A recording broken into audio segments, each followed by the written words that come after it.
It's the Fellowship of the Geek Show, a weekly podcast about comics, the comic book industry, and other geek pop culture. Music courtesy of Manny the Martyr. And now, on with the show!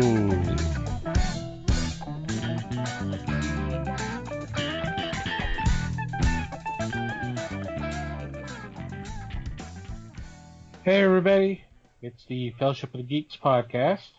My name is Thomas Chick, and joining me for this episode is Mike Marlowe. Hey gang. And Les Webster. Hello all.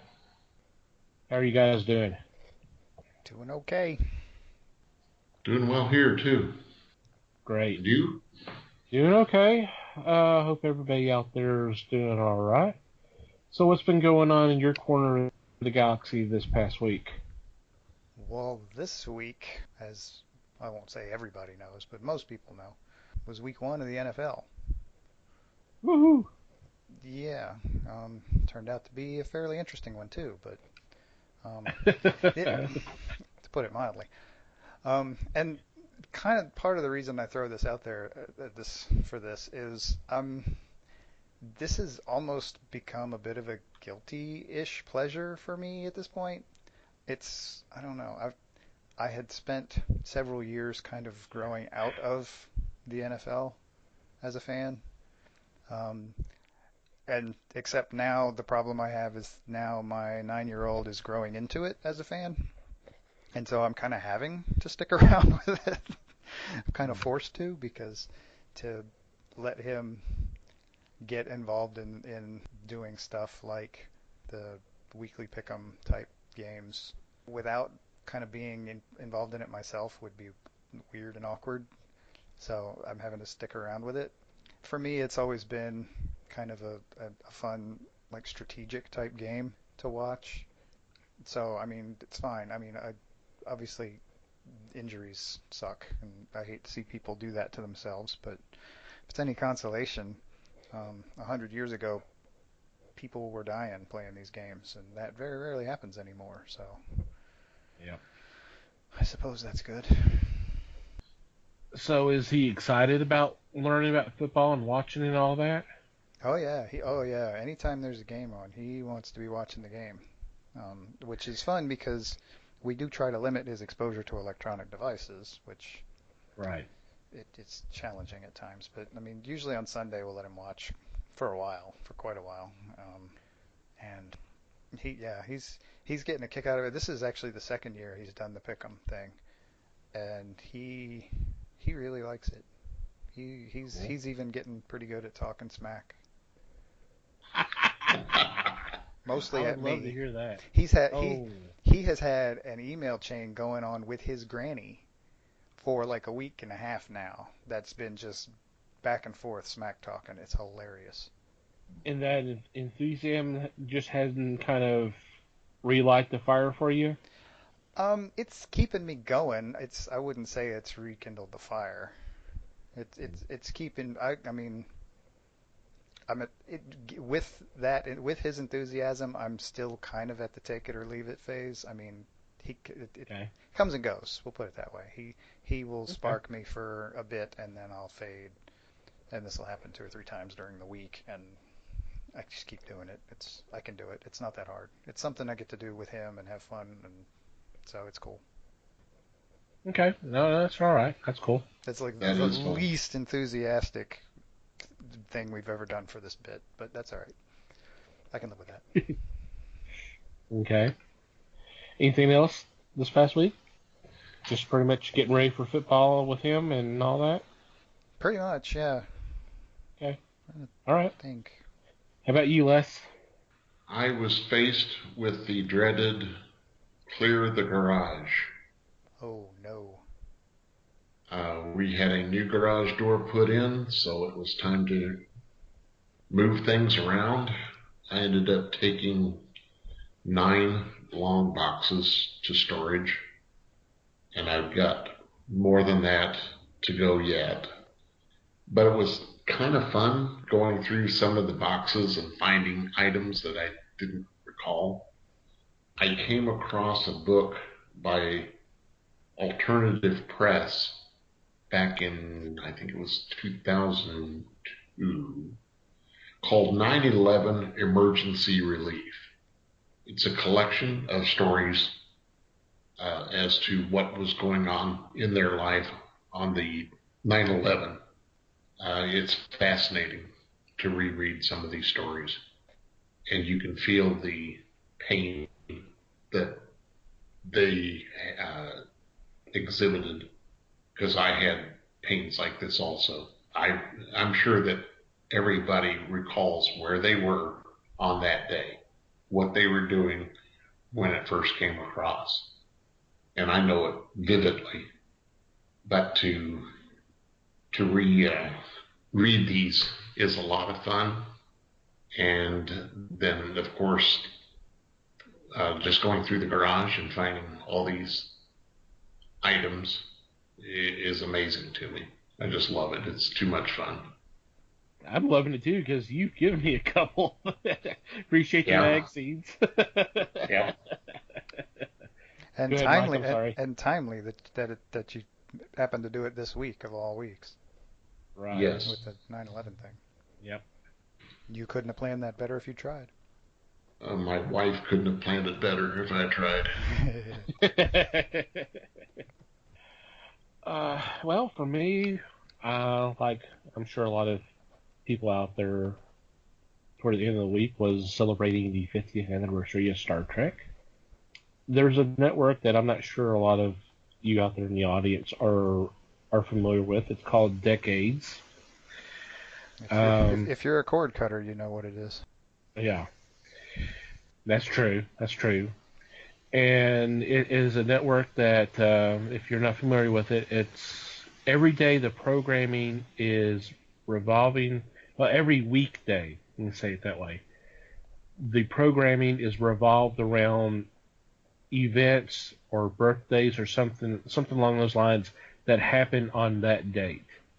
So, say for example, 9/11. I'm sure a lot of stuff would have been regarded toward not only what happened here, but just throughout history. There would be either shows that may have covered it, or documentaries, or movies, that kind of thing.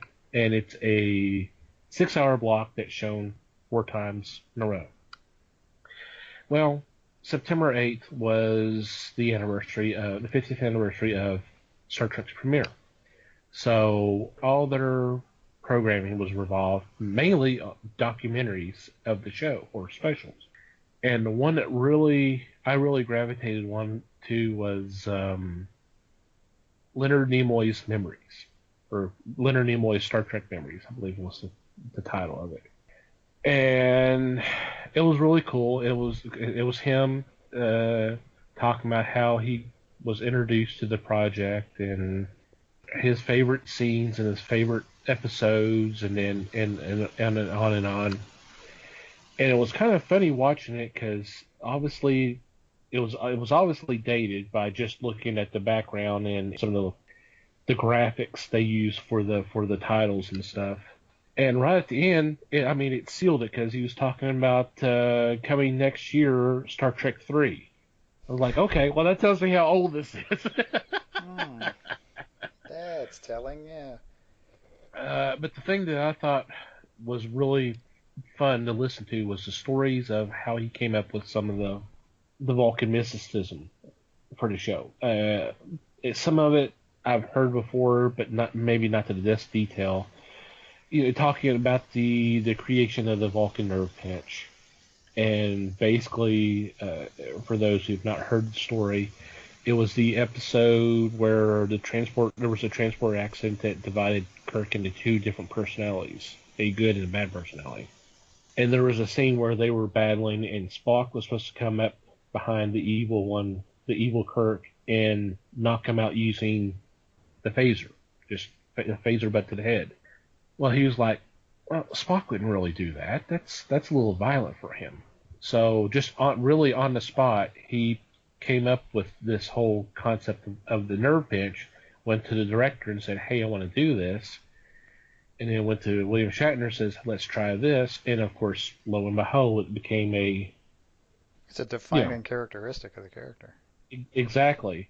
But the thing was after he said that just not only was that kind of as you said kind of defining characteristic, but he's like that ensures that Leonard Nimoy doesn't have to run and fight and all this kind of stuff. He can just stand there and nerve pitch. That's it. That's his action sequence. The other thing was the Vulcan greeting. How he went into that was an interesting story. But what I thought was really amusing was he was surprised. It was 2 or 3 days later after the premiere of that particular episode, which was a mock time where he had to go back to Vulcan, and that's when the salute was first seen.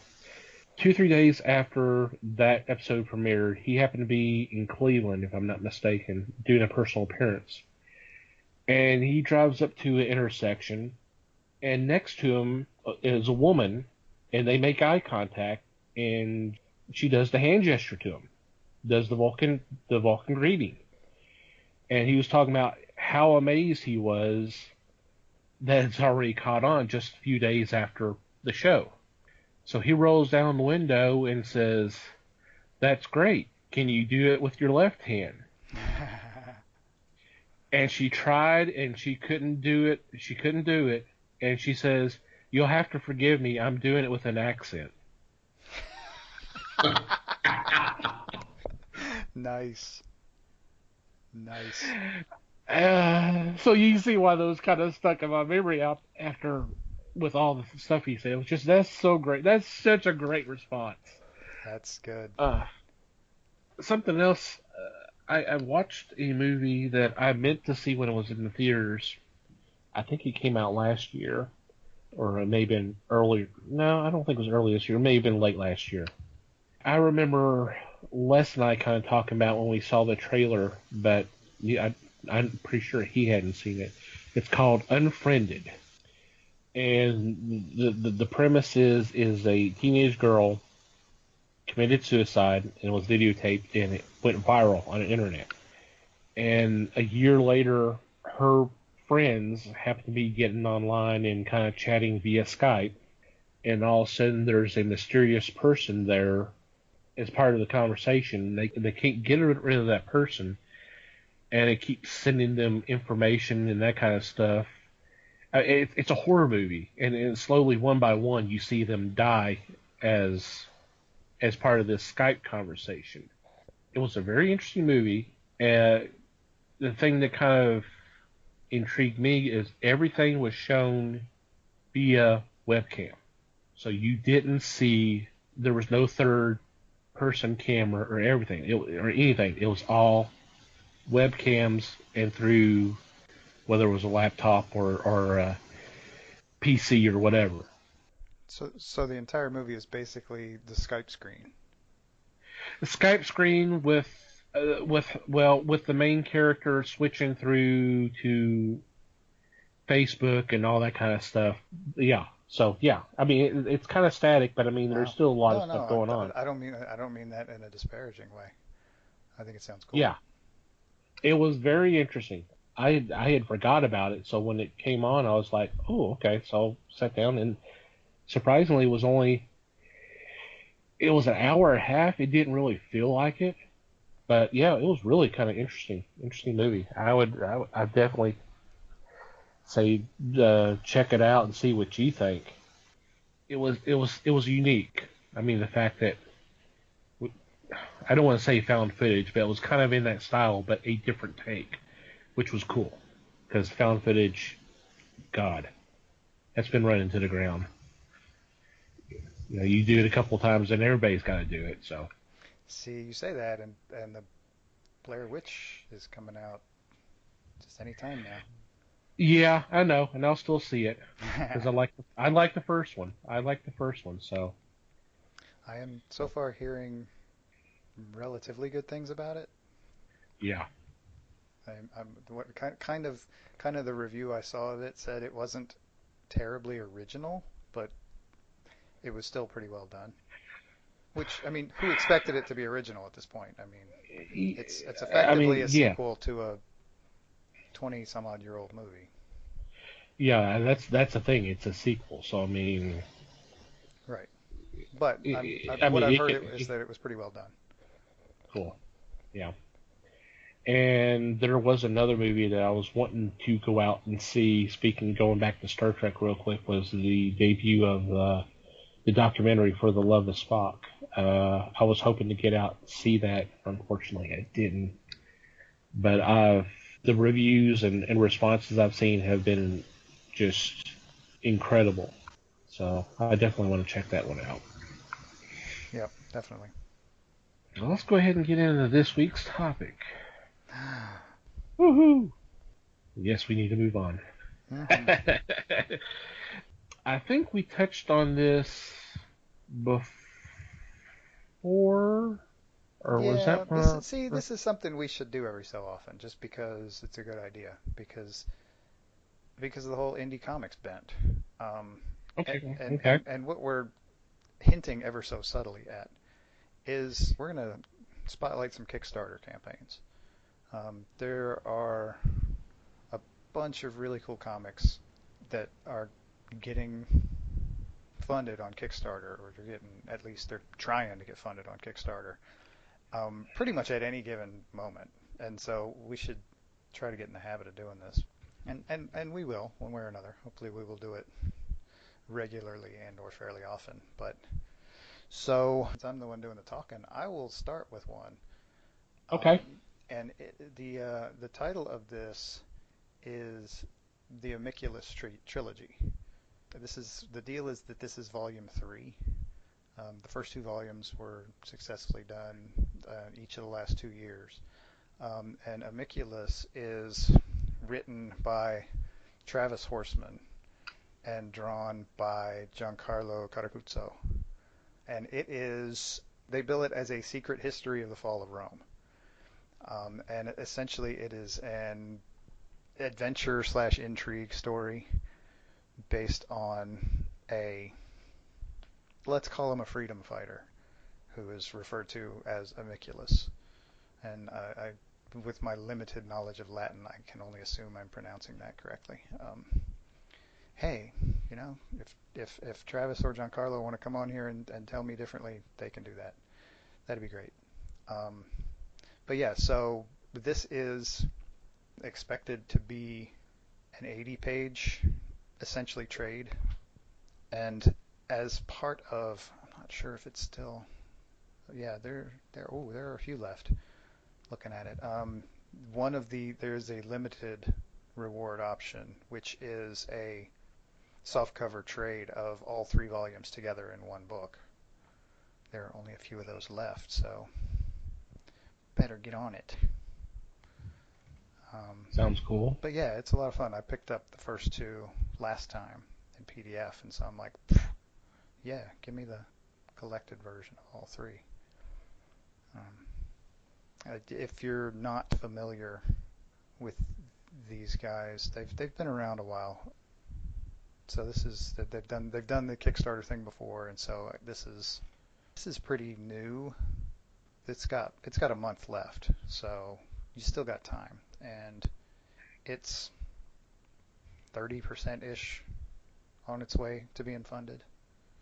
And I mean, they didn't have any trouble last time, so this is a good point to jump on board. I mean, I don't know how interested you guys are in Roman history, Roman historical fiction in comic book form, but hey, it's cool. Sounds interesting. It does, yeah.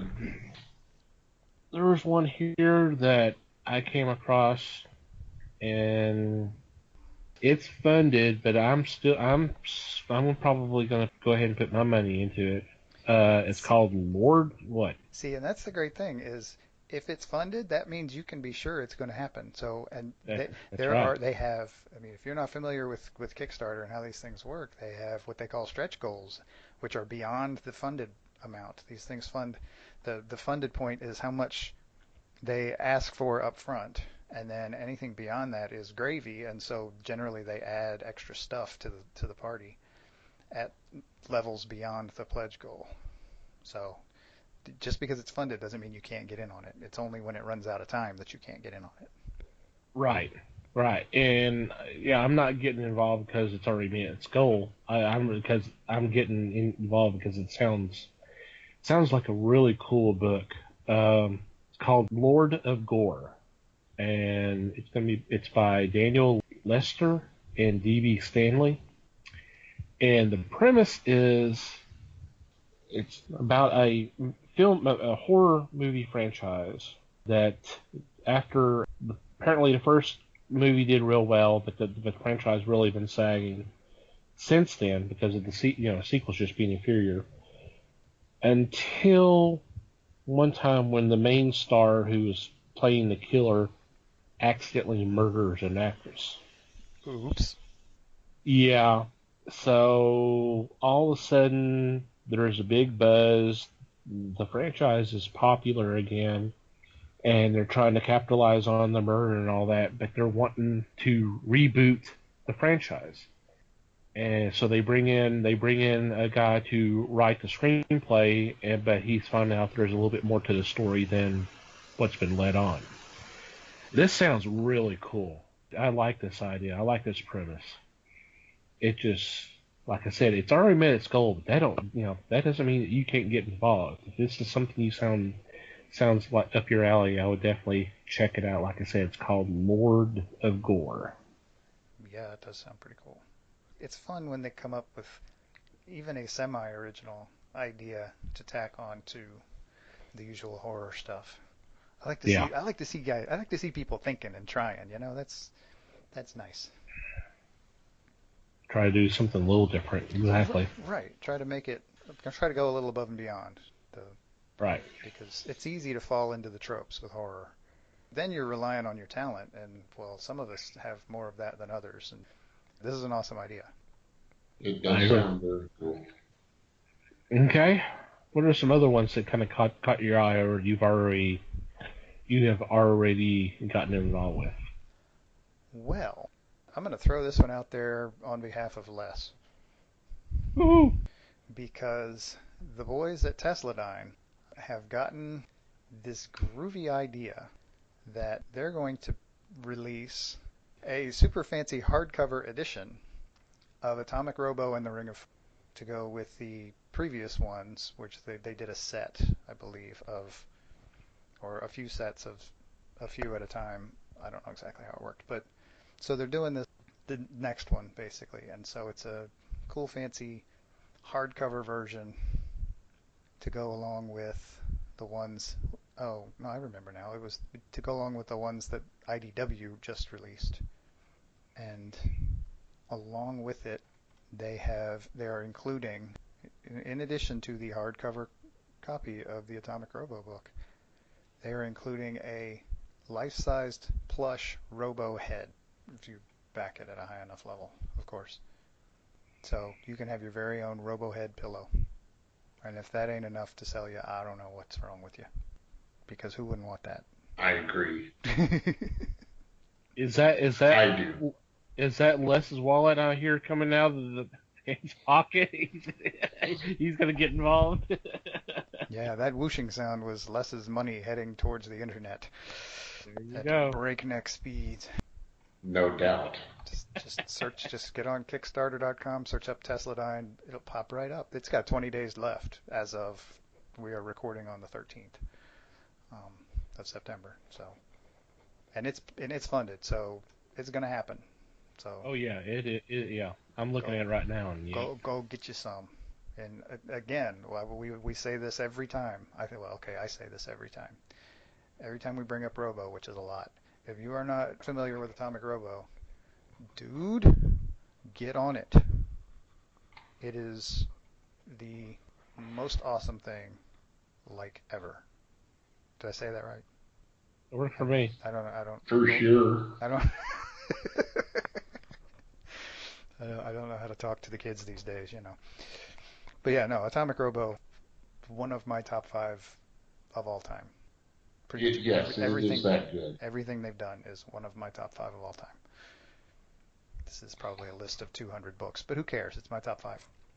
Mike, I also see that for Some of the, you can get a poster of Dr. Dinosaur, which I think would be great to have. I agree. There's also an Ultra field manual that comes with it, which is just a breakdown of basically pseudoscience military type stuff out of the minds of Brian Clevenger and Scott Wagner.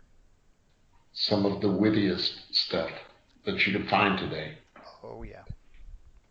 But it's acceptable for all ages. It is.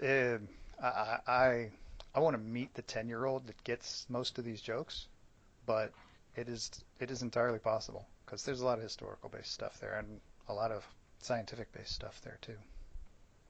These guys are very careful about their history. They really introduced me to Tesla and about his battles with Edison. Mm-hmm.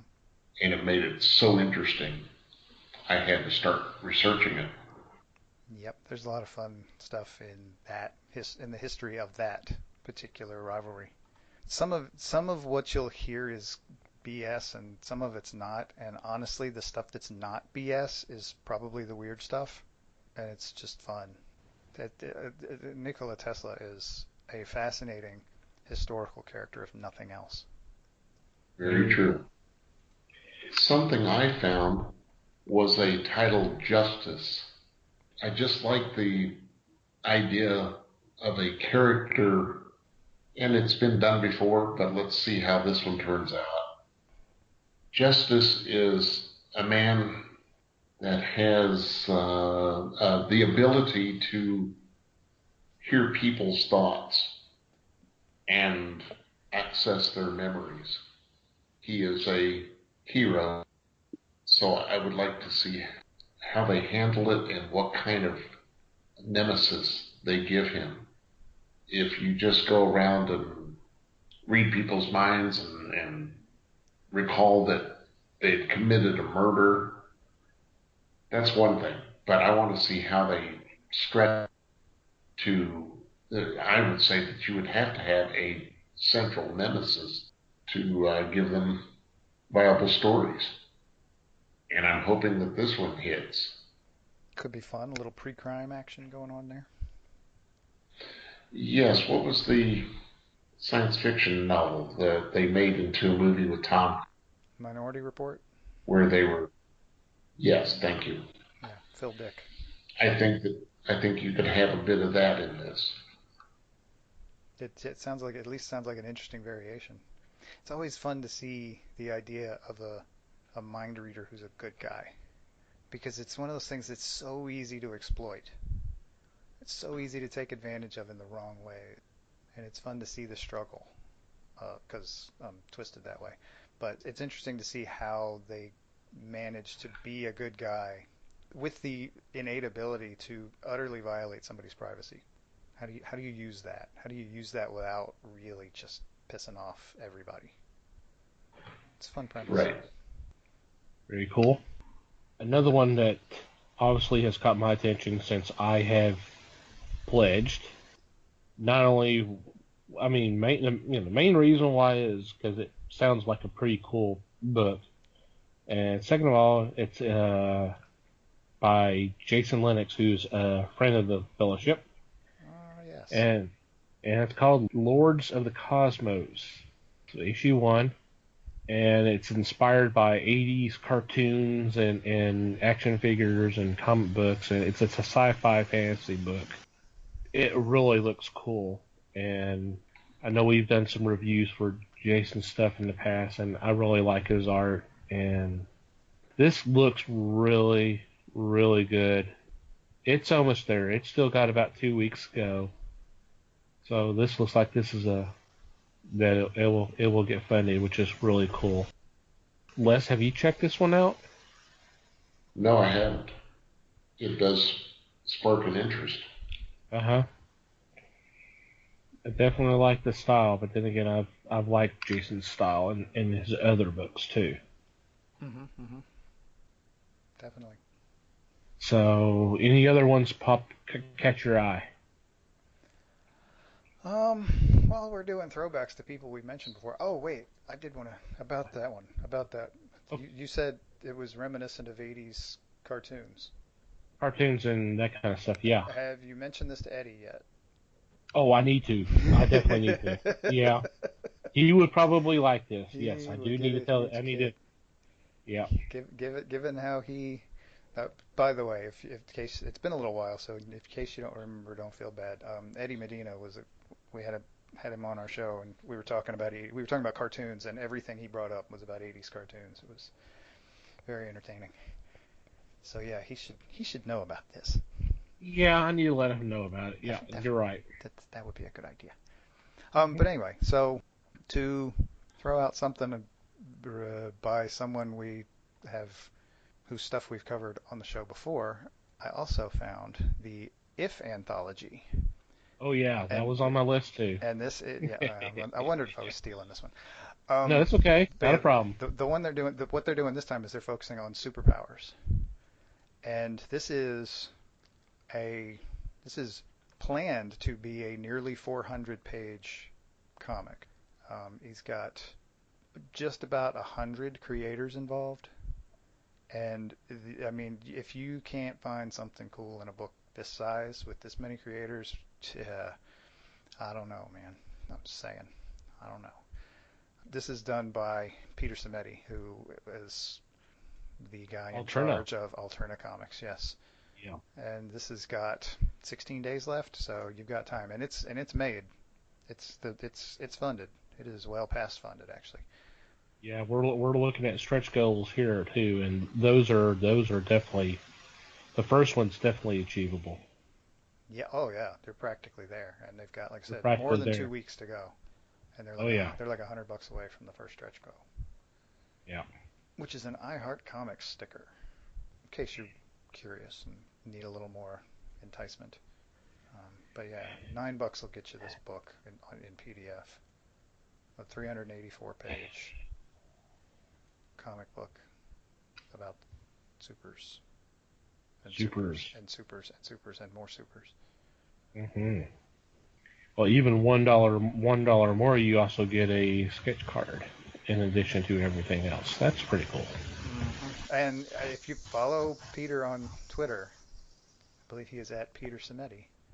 Mhm. Simeti is his last name. He does those sketches nearly every day, and he just takes pictures of them and throws them up on there. So that'll give you a sense of, hop on Twitter and you can take a look at what the kind of sketch card thing he's talking about doing. Okay, then you can decide if you want one. Very nice. That was cool. Yeah, that was one of them that I was going to mention if you didn't. So that's awesome. I suspected if I hadn't brought it up you would, but Yeah. so I beat you to it. Yeah. That's all right. That's all right. Who's got Another one that Okay. I do, unless Les does. Oh, go ahead. I'll follow. Okay, all right, no problem. One that's kind of caught my attention called Masks, and they're offering issues 1 and 2, and it's got about 3 weeks to go, and they're labeling it as a post-apocalyptic Western. God, Easy for you to wow, say. exactly, with a supernatural twist inspired by Stephen King's The Dark Tower. And the premise is it is 2066, after about 100 years of civil war and everything else that's been going on. We're assuming this is Earth. The human race has basically been divided into basically two groups. There's maskless, who are what they say is honest and open. What you see is what you get. And then people who wear masks because they are hiding something. And the story is about a bookkeeper who apparently it's going to fall upon him to try to bring things back to the way they were before everything with the pot. This sounds really interesting, and I'm loving the art. Like I said, it's called Mask, so if y'all want to check it out and take a look at the art, I mean the cover on #1 is just awesome. But I'm liking everything else as well. It's called I love. Masks, so there couldn't possibly be any room for like social commentary or anything in that, Right. right? I love the fact the bookkeeper has like a fifties car that's being pulled by a horse. Nice. That's awesome. So it really looks cool.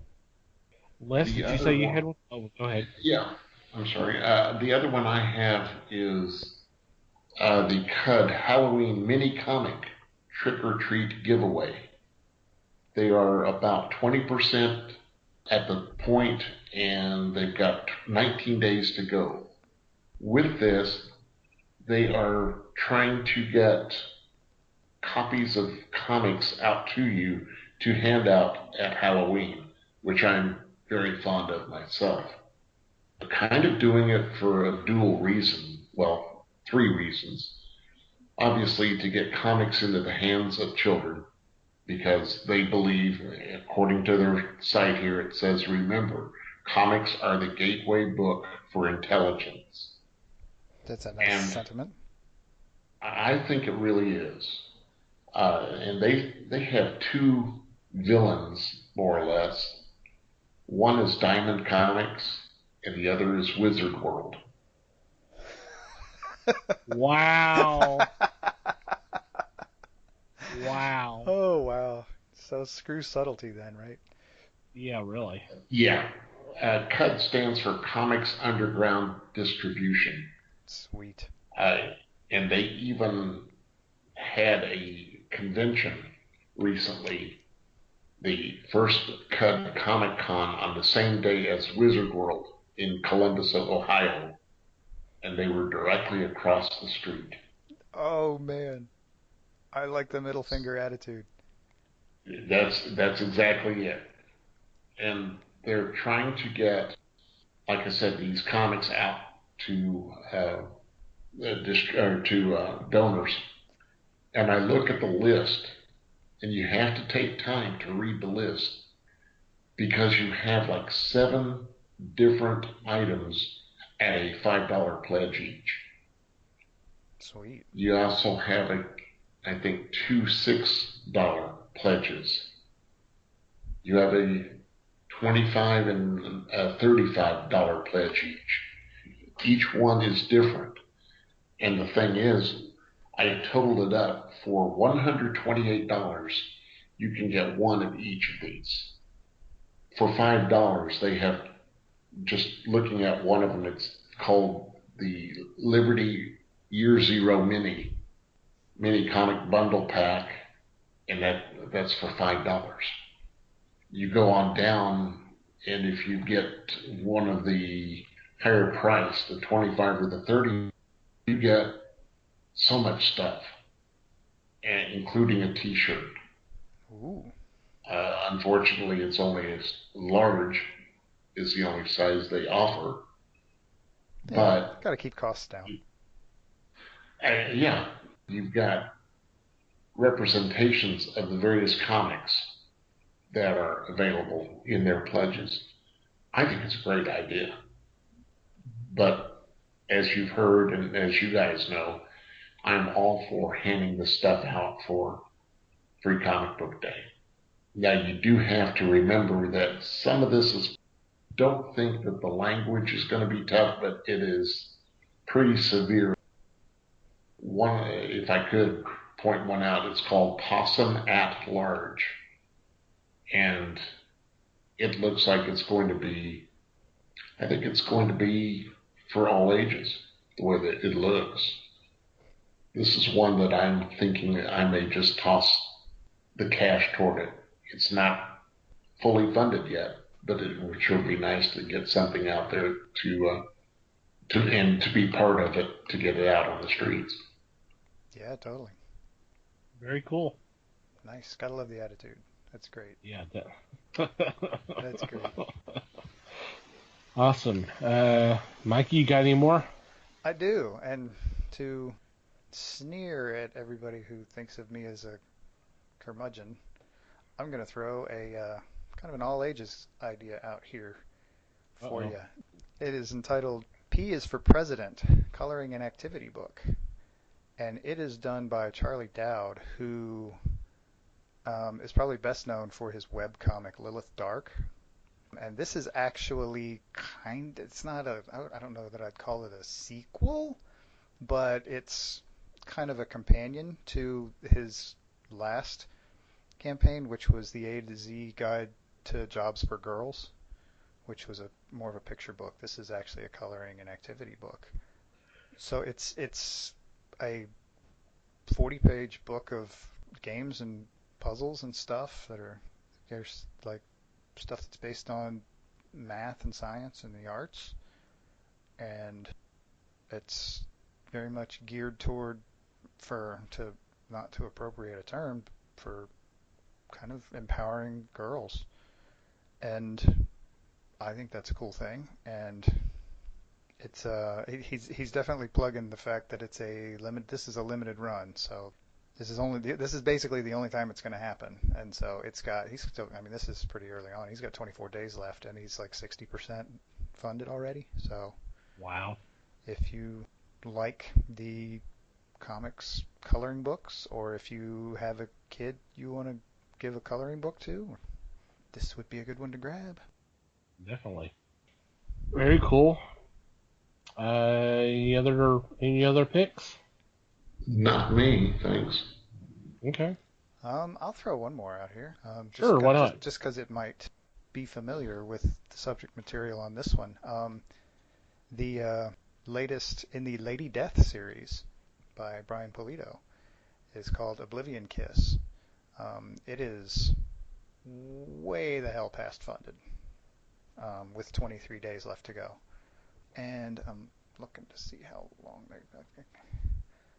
thought I saw it earlier, but I'm not sure how long a book this is going to be. But if you're familiar with Lady Death at all, or if you're not familiar with Lady Death, she is a supernatural sword-wielding anti-hero battling evil in hell.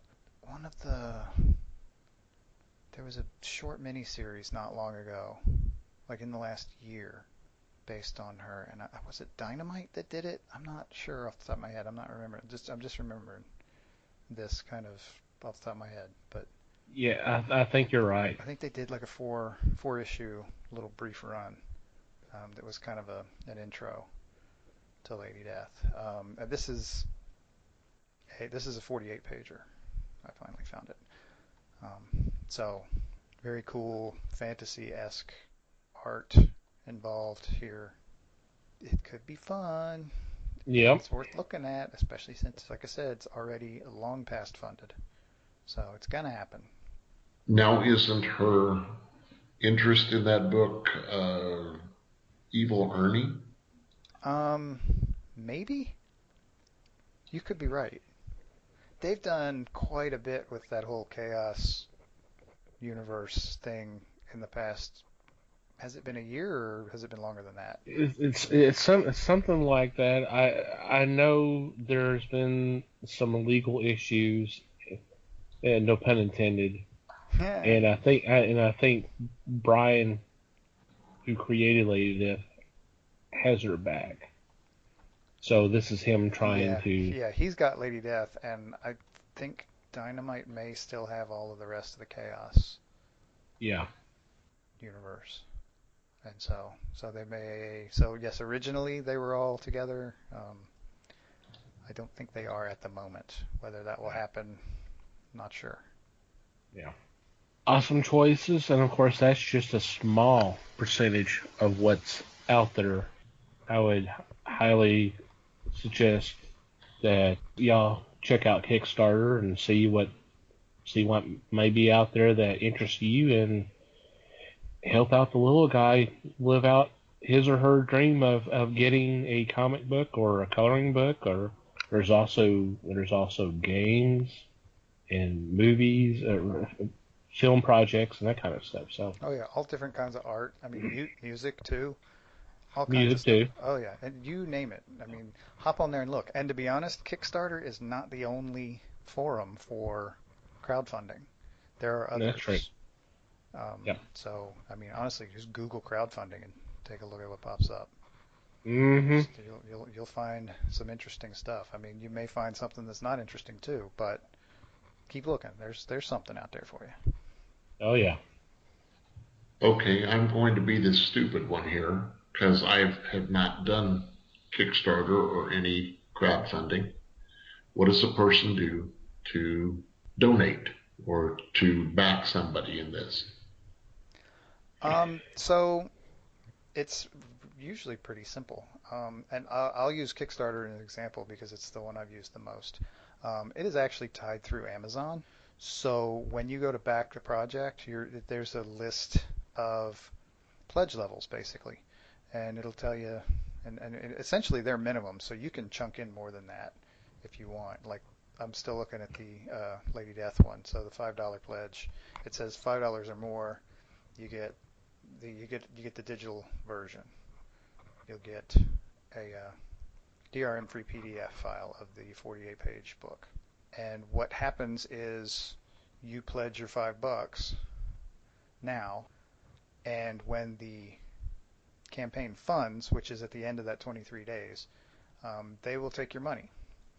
And there, in addition to all the information about the pledge, there is a little thing down at the bottom that says estimated delivery. And this, again, this example says November 2016, which probably means he's got this book done already, to be honest. Some of them are a little further out. I want to say the Amiculus one, because I backed that. Yeah, estimated delivery on it is June of 2017. So yes, you're dropping your $5 and it'll hit your account next month basically. And they send out updates through the system, and when you pledge it, basically you're giving them your email address, so you're getting emails every time they send updates telling you how things are going, sometimes there are delays, and sometimes things go horribly wrong even, but for the most part it's pretty stable. And a lot of these folks have done this before, and so they have some experience, because essentially what they're doing is they're getting, like, if you're getting a printed version, I'll get this 200-page Amiculus book, that's going to a printer, and it's coming back to the owner of that project, which is Travis Horseman, and he ships them out to everybody. And so you'll get your stuff usually somewhere in the vicinity of the estimated delivery at this point. And so admittedly you're pre-buying, but that's kind of the idea, is that you're giving them the money up front so that they can go get the project completed, made for you, as opposed to them investing thousands of bucks on something that they're not sure they can sell. This way they know they can sell what they can sell. They know how many pledges they got. They know how many they need to print. And the hard part of that for us, poor saps, is we have to wait a few months before we get our book in the mail. Right. Okay, thank you. And the difference, one of the difference for, say, Kickstarter as compared to others is if they don't meet their goal at that certain time, then you're not going to get charged. Where some of the other ones, if you're pledging, you've pledged. Right, you've pledged, and yeah, if they don't, I mean, they have a goal. Their campaign has a goal, and if they don't get that amount, nobody gets charged. And I mean, if you want to get into the technicalities of it all, the people who are pledging a little extra so that Kickstarter can take their cut. I don't remember what the percentage is. That's how Right. Kickstarter makes money out of it, but it's usually not that big a deal. Yeah, so if it doesn't make its goal, then you don't get charged. That is how Kickstarter works. Okay. If it does make its goal, then you get charged. The creator gets a check. They go then make your project, and a lot of times, like I said, they've already at least started work on this thing before they've even put it up, because you're getting sample pages, and you're getting reviews of stuff, and you're getting all kinds of other fun stuff, and then you're also getting whatever they come up with for stretch goals, which is when they get, like I said before, when they get past their goal early, then they will set a slightly higher goal, and throw something else into the pot for that when they get to that. Yeah. Like I said, the If Anthology is about to hit their first stretch goal, and they've got an I Heart Comics sticker, and it's actually kind of cool. It's in like a standard comic book lettering font, and it's in a little word bubble. It's a nice little sticker, 3 by 4 inches, pretty cool. I remember when I pledged for issue 1 of the Stray, the ongoing series. Right. It hit its stretch goal, and the first stretch goal was a PDF of I forgot how exactly they call it, but it's basically like a little encyclopedia of the characters in the universe, and it's something along the lines of Marvel's official guide to the Marvel Universe handbook, that kind of thing, or DC's Who's Who's. So that was cool to get. So yeah, there can be some really fun, cool stuff. Yeah, sometimes they get real creative with the stretch goals, and it can be a lot of fun. Like I threw in, just as another example, last year I threw in for the Delta Green role-playing game, and they hit a lot of stretch goals, and every time they hit a stretch goal, there's another. They just add more pages of some other project. Like there's this 8-page piece, this 8-page adventure seed thing, and then there's this 16-page dictionary or whatever. And it was a list of stuff by the time that sucker met. It was unbelievable. All the crap I had to download for that. It was wild. There was a bunch of stuff. That's cool. That's very cool. It's also nice.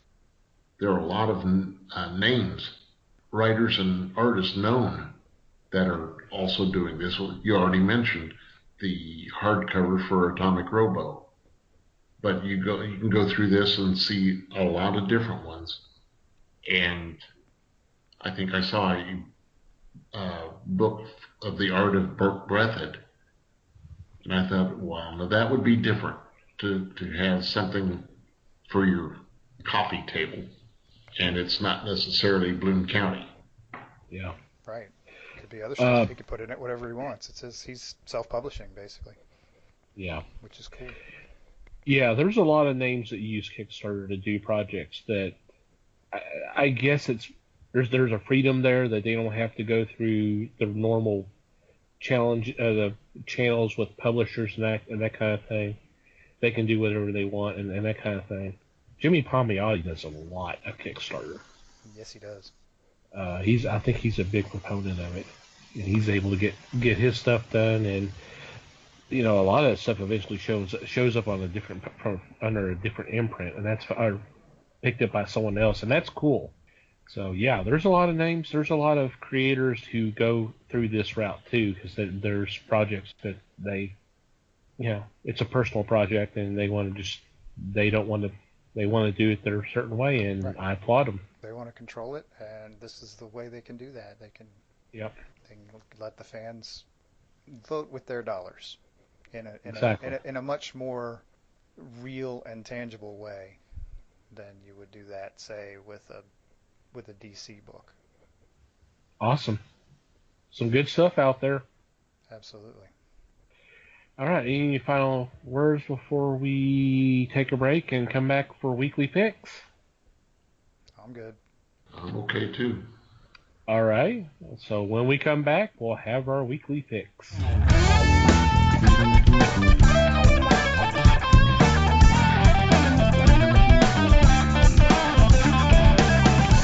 And we're back. It's weekly picks, and leading off is Mikey.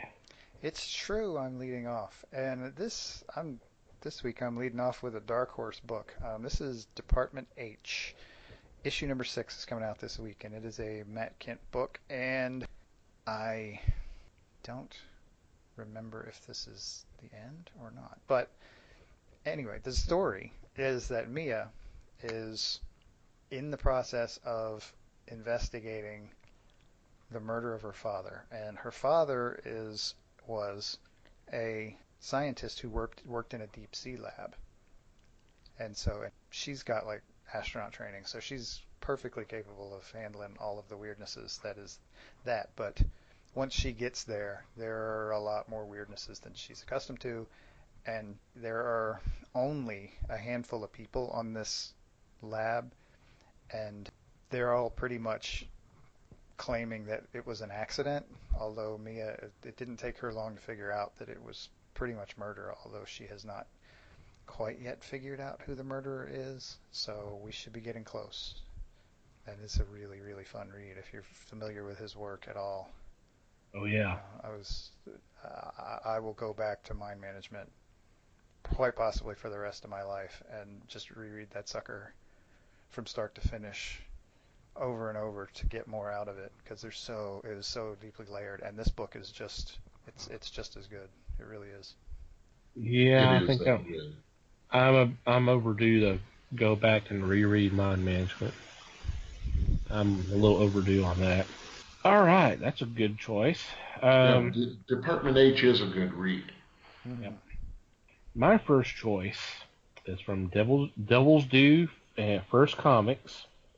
It is Mercy Sparks Year 1, and it's number 1, written by Josh Blaylock with art by Matt Murhoff. And Mercy Sparks has been around, oh Lord, how long has the character been around? Would you say 90s? Okay, so about since 2000s or 2000s? I think so. Okay. And for those who are not familiar with the character, she is a demon or a devil. She's kind of devil form, but but she's working for God. She has come to Earth to capture rogue angels that are on Earth. And this series is chronicling her first year assigned this task, which has never been really covered before. Such a great concept. Kind of one of those that it's so simple. How come someone hadn't thought about doing that before? And those are the ones I'll really love. It's like, well, that's a no-brainer. How come that hadn't been done yet? So it ought to be a fun read. Sounds pretty cool. Yep. The Mercy Sparks stuff before was fun. It is a decent read. Les, what you got? I'm going to start off with a new title from Valiant. Peter Milliken and Juan Jose Rip bring you Britannia, number 1. Earlier, Mike made reference to a story based on the Roman Empire or something in the past, and that's what this one is.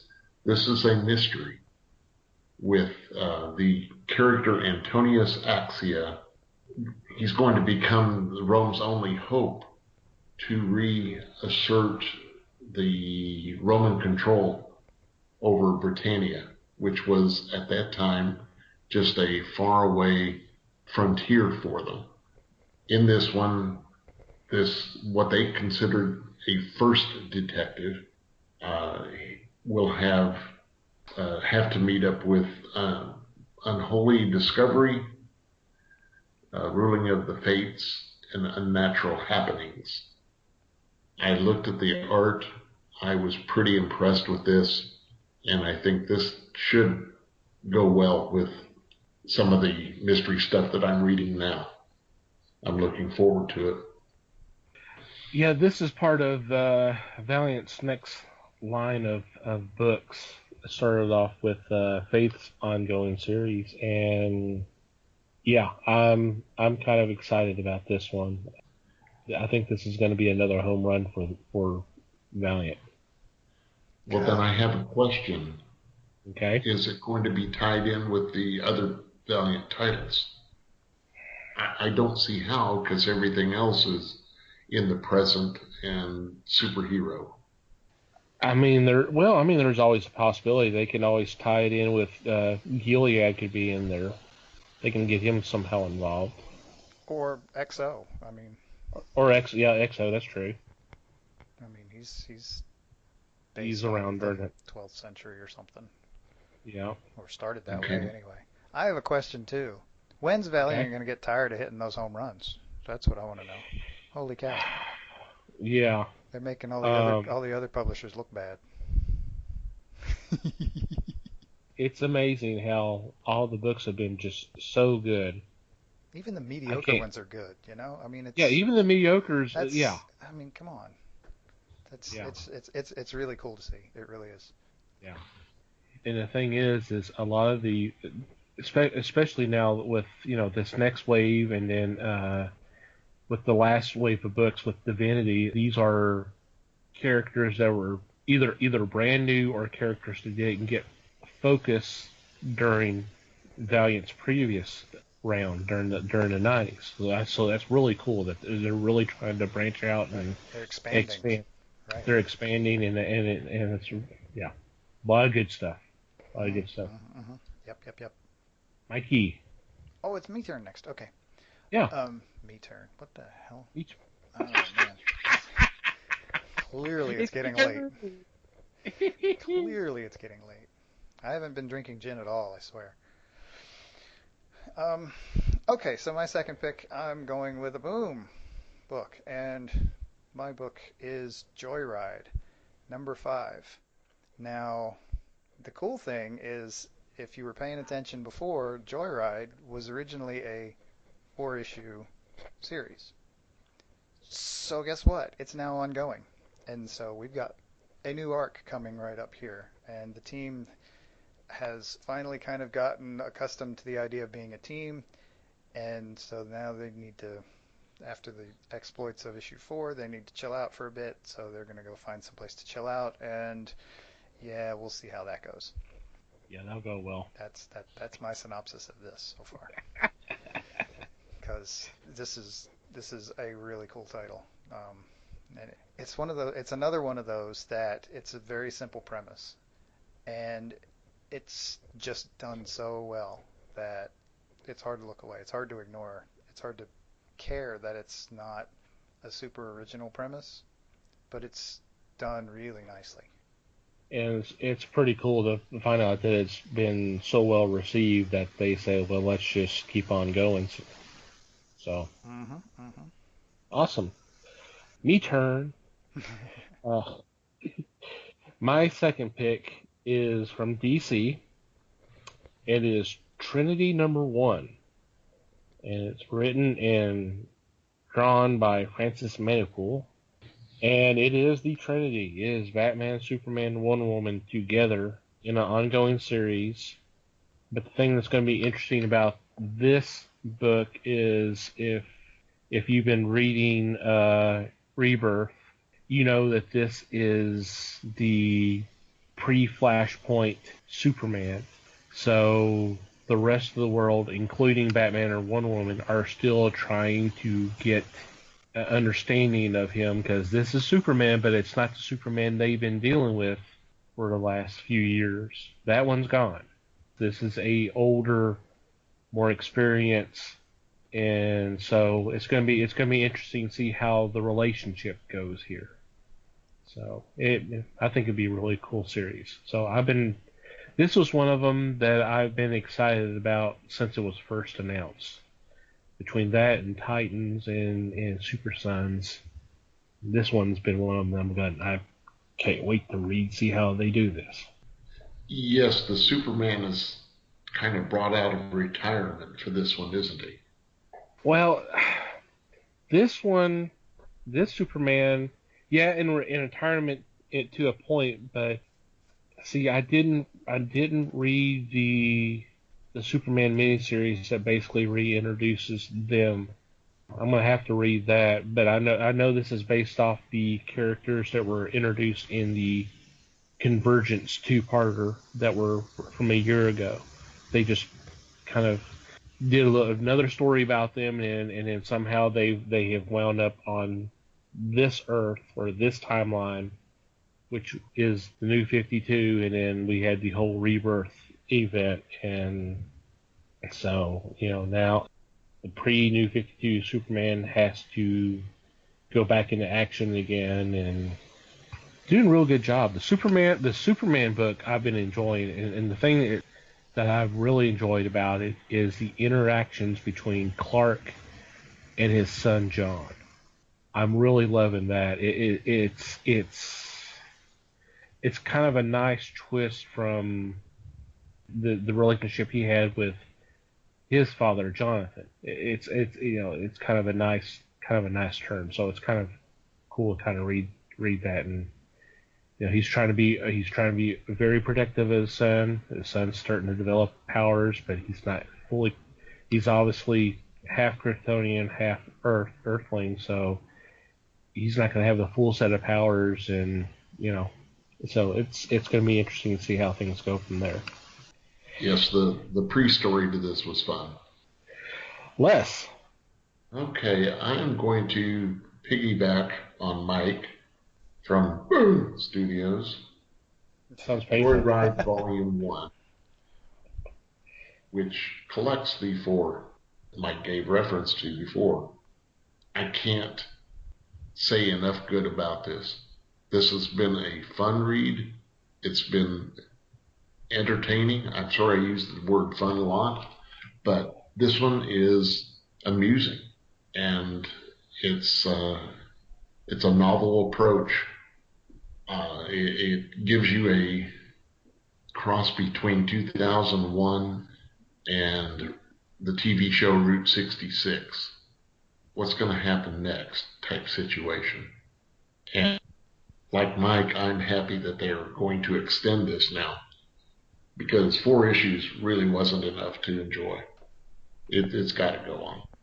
So I'm happy that they're going to collect this and have it on the shelf at the same time as number 5.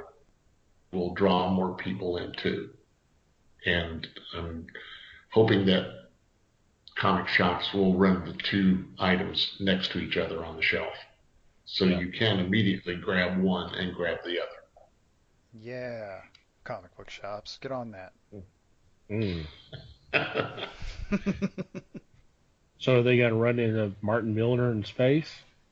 We so. Okay. In their sporty little car.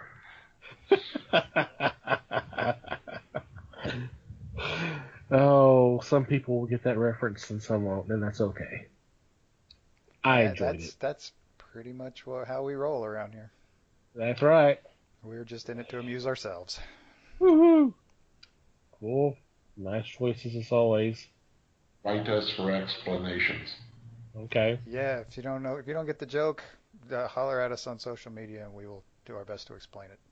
Exactly. Any special mentions, anything, y'all, shout-outs or something before we start wrapping things up this week? Yes. Yes, sir. Oh, you mean now? No, I'm kidding. I have.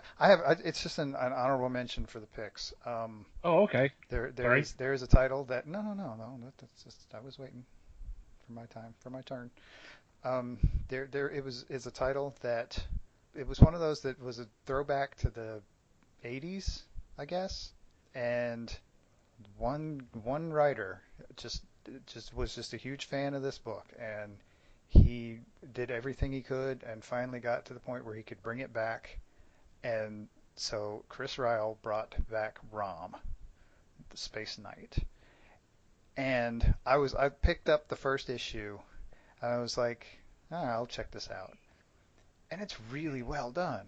And we're up to this week, issue 3 is coming out, and I'm like, I can't wait for this book to come out, because I just want to.